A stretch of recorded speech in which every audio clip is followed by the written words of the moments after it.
We get some news on Aaron Rodgers today. Our sister station, 93.7 The Fan in Pittsburgh, an Odyssey affiliate, the morning show reported that Aaron Rodgers will be in Pittsburgh and he's expected to sign with the Steelers this weekend. Ian Rappaport took that, quote tweeted it, co-signing that. Ian Rappaport put out a different tweet a little bit later on this morning and said Aaron Rodgers, who is expected to visit the Steelers Friday and this weekend, will likely play for them in 2026. Sources say. Rappaport's tweet went on to say, a deal is not done and there is always caution until things are signed, but Rodgers' plan is to play for Pittsburgh, and these are steps toward that end. And then you get a little wrinkle thrown in the mix, a little curveball, because it can never be straightforward with Aaron Rodgers, Brad. You got Mark Caboli, who is the Steelers correspondent for the Pat McAfee show, and he's been on the Steelers beat for over 20 years. And he tweeted out, if Aaron Rodgers is coming to town with the intent to sign with the Steelers this weekend, he forgot to tell somebody important. The Steelers. The organization has not been informed of this development. That's not to say that it can't happen or that it isn't imminent. What are we doing here? What is happening? It's like, I still think, I agree with the Fan Morning Show. I think Rodgers is probably going to sign a deal this weekend. Is this coming down to money? They put the UFA tender on him, which is rarely used. He's probably trying to get more than $15 million. Even at 42 years old, He's probably worth more than $15 million to play for one more season for the Steelers. But is he coming to Pittsburgh? Is he not coming to Pittsburgh? Did the Steelers know he's coming to Pittsburgh? Did they not know he's coming to Pittsburgh? I still think there is no way in hell Aaron Rodgers is playing for anybody else with the Pittsburgh Steelers this season, and I don't think he's retiring. So we got a nice little interesting wrinkle, but things, I guess, could still go sideways here, as they always can with Aaron Rodgers. I'm sick of talking about the dude. I just want finality before the NFL schedule comes out here in a week and a half, and we could start looking at Steelers opponents with knowing that the future Hall of Famer is their quarterback, Brad. Yeah, there's always a twist of drama when you attach a name Aaron Rodgers to any situation. That is his calling card because he's got a PhD in narcissism. But I will say this, the fact that we're having this conversation in early May and I'd say late July, early August, when training camp is already open or about to open, is kind of a win and really unusual for Aaron Rodgers, the guy that usually likes to make a decision truly in the 11th hour. So, look, I think inevitably a deal's going to get done. Is it going to happen this weekend? I would give it probably greater than a 70% chance based on the information with the local Odyssey station in that market. Ian Rappaport rubber stamping it as well. But I think, the two sides are jockeying for money. And it's all about positioning right now. It's all about leveraging this situation. If the Steelers are going to be a competitive team this year, they have to re-sign Aaron Rodgers. And they've made some nice moves. They bolstered the wide receiver room, getting Bernard in the NFL draft. They got Michael Pittman that came in via free agency this offseason. You got DK Metcalf still there. You got a plethora of tight ends and Freiermuth and Darnell Washington coming off the nasty, gnarly injury, but should be available hopefully by week one. He got the 1-2 punch of the ground as well of Jaylen Warren and Rico Herrera Dowdle, who had a couple of breakout games last season with the Carolina Panthers. So, look, I like this offense environment. I think it's very healthy. They're going to have at least a top 5 overall defense.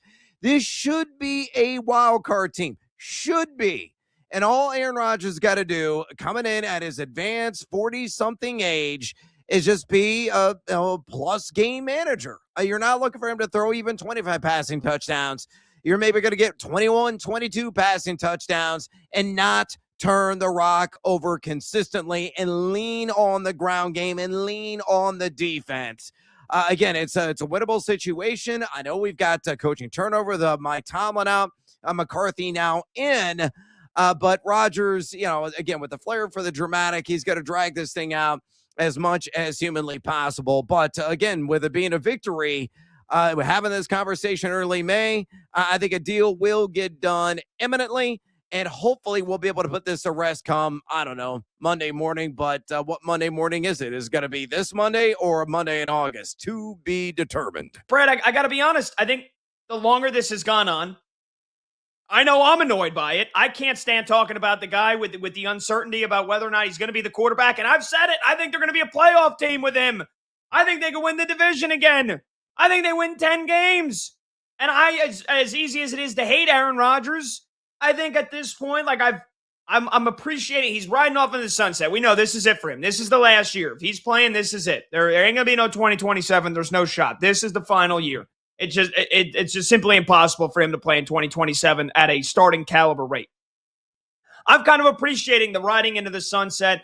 Rodgers was definitely hateable a couple of years ago when he was with the Jets, and he was going on about all these different conspiracies and COVID conspiracies and whatever. It doesn't even matter what side of the political spectrum you lean. He's so freaking annoying talking about, we need to keep all the BS out of the building with the Jets. When he was going on Pat McAfee and talking about God knows what. I think Aaron Rodgers is going to be a playoff quarterback this year. But there is a lot of, and again, so I'm annoyed by this situation, Brad. I know there's a lot of Steelers fans that are annoyed.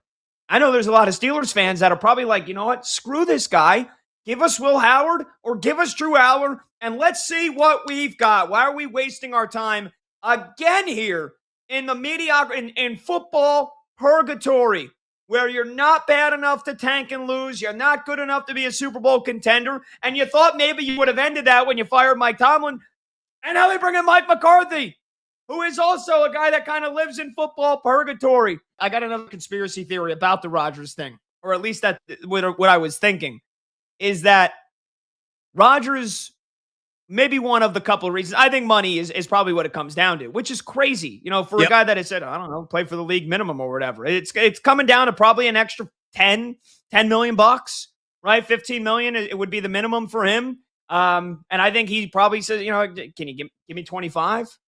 Like, come on. I think pride is the sticking point, and money is the sticking point here. And if he's flying into Pittsburgh this weekend, if he's reportedly coming to Pittsburgh, then you got Mark Caboli saying the Steelers don't even know about it. This is about money. This is hammering out the few final financial details of this contract.